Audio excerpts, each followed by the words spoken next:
मक्तदा diamond TV channel मिजेंग ताबिरिबा मदि ताबिरिबा सिंबो निर्मला थांजमना तराम नोकचरी हौजिक मखा सथजरकपदा लांथोकचरी ngasiगी राशिफल अमदे मतम मतमगी वाफम अहानबदा लांथोकचरी ngasiगी राशिफल मेष राशि मरु मपांग अमदि मियामना थोइना चानबीबा अनौबा खलोन पोकपा सेल थुम कानबा लै नोलुकनदी चटलु हंथबनदी ताथीगनी लेसा पाखंग सिंगी ओइना नुंगसिबा चाले वृष राशि अयाम थौरमदा नेताना खंथरगा पांगदबा नुमितनी नोलुकना चटलबा असाउबबु तुंगोइनरबा अमदि कुसाउ थाद्रबदी मांगबा लैरोय लेसा पाखंग सिंगी ओइना मदम खरा लौखो मिथुन राशि खोइरांगबा येतनबा अमदि लांतकनबा फाथौ याइफगनी हक्सांगदि नुंगाइबा हेनबा मरुप मरांग काइना हई सिंगबना लन यामना फंगबा लै लेसा पाखंग सिंगी ओइना हाइजबा ताबिगनी कर्कट राशि फगद्र खंदुना पांगलुबदा थबकता फत्तबा ओइबा याइ लौसिंग चाउबगी वाताव हक्चांग खिंगबा सेंदोंग फंगबा अनौबा पामबदी कानबदी लै लेसा पाखंग सिंगी ओइना मिवा थाजगनु सिंह राशि हक्चांग नुंगाइबा खरा वाटलसु अमदि अनम तानबना नथक थोंबगा वारौनबा लैरसु मियामनदी ओइजबा फंगहनगनी लन तानसिनबा यागनी लेसा पाखंग सिंगी ओइना मरी फगनी कन्या राशि हराउबा थौना लैना थबक पांगबा हक्चांग नुंगाइबा मीना थागतपीबा अफबना हेनबा नुमितनी अनौबा थबक थौरम पांगहौबा कानगनी लेसा पाखंग सिंगी ओइना मिंगचट हेनगतकनी तुला राशि वायामना ngangbा आशा साउबा अमदि अनौबा थबक पांगबा यादबा नुमितनी अचुम्बा अमदि अफबा वाखलोना मांगोइनौ माइथिबे लैरोय लेसा पाखंग सिंगी ओइना चरांगनबना निंगबा थोंगलोय वृश्चिक राशि लाइबक फबा मियामगा मरी फगलकपा चादिंग हंथबा ngamba lam चटपा कानजबा नुमितनी लेंगदबा लंदी चक्षिलु हई सिंगबा सारुनु लेसा पाखंग सिंगी ओइना निंगबा मपा चाय धनु राशि नापलना अमदि मतंग चादना थौना फुदोकपना पामदबा नंगबा याय लाइबक फबना निंगजबा थबकतुदी इंग तपना पांगलदी सोइदना माइ पाकनी लेसा पाखंग सिंगी ओइना लाइबक फै मकर राशि हक्सांग नुंगाइबा वाटपा अमदि नचाक नरलदा खुरौ थांगबा लै थीबा कल्लु मिंगचत्ती फंगनी पोरम यातपसु हैगनी पलंबा लन फंगनी लेसा पाखंग सिंगी ओइना निंगबा मपा चारोय कुंभ राशि खुरौ थांगबा लांतकनबना नुंगाइ हल्लोय पुकनिंग फाथौ येतनरुनु मांगबता नंगनी पाउदी नुंगाइबा तागनी खल्लुदबा कानबसु फंगनी लेसा पाखंग सिंगी ओइना निंगबदी थुंगलोय अरोइबदा मीन राशि ngasi suningba khwaidagi hena thungani afawa marup lakani yeknabanadi naralda mitai nolungna chatlu afawa thabakta sel thada badi yagani lesa pakhang singi oina nungsiba fangi ngasigi matam matamgi afamda pujarakliba sina aikhoi gini khanba ngamdaba ai khaktagini khanarakpa hariba matam matamgi afam masini pujarakliba ngasigi Manipur picture बसु तोंगान तोंगान बा फुरुप कुंथ्रा हेनबगी मियामना पुन्ना खुंदा लैता मिनरबना mini India हाइना फावा खंगनरकलिबनी लेमिनरकलिबा फुरुप मसेलगी मरकता नुंगसी Chanana लैमिनरकबगी हौनबा चारौ मौरौनबा फावा यावरकलिबनी मरुप अमगी हराउ कुमहै फुरुप अमगी हराउ कुमहै नाटकी अमसुंग लाइनिंगी ओइबा थौरमसिंग पांगथोकनरकबदा मसागी ओइजबा अककनबा फुरुपतु खकनतना पुमनमकना सरुक यामिनदुना पांगथोरकलिबनी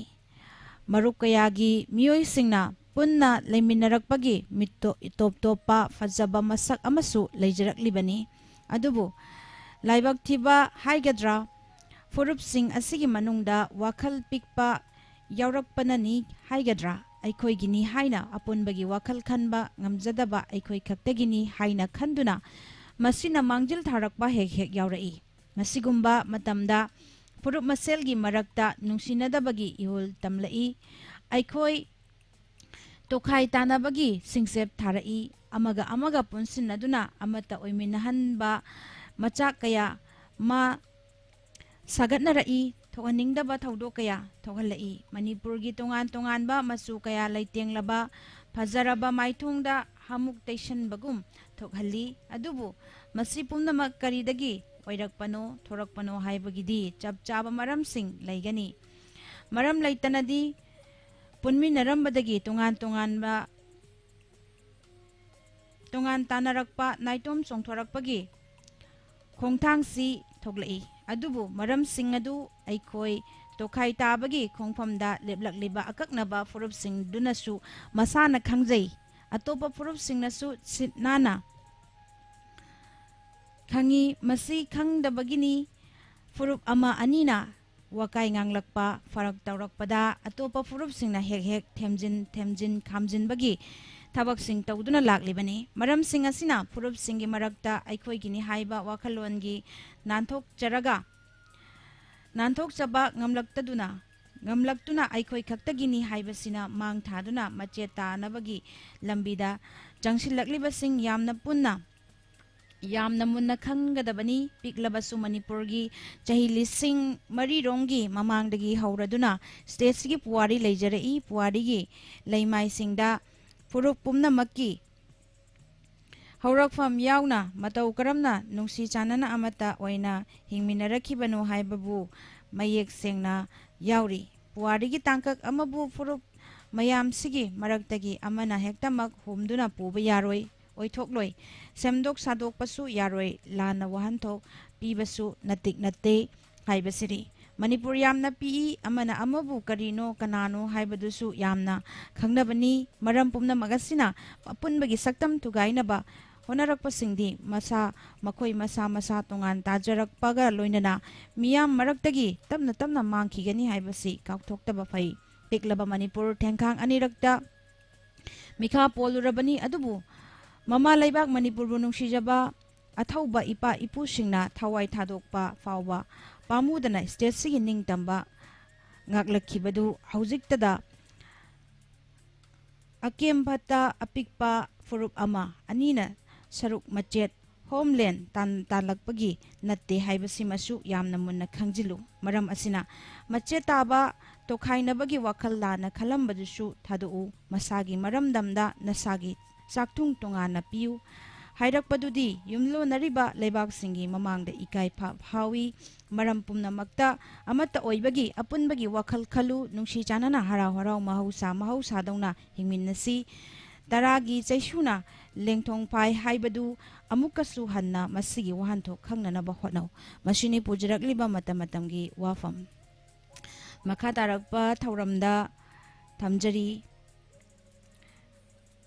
live ꯐꯣꯟ-ꯏꯟ programme ꯐꯤल्म इसे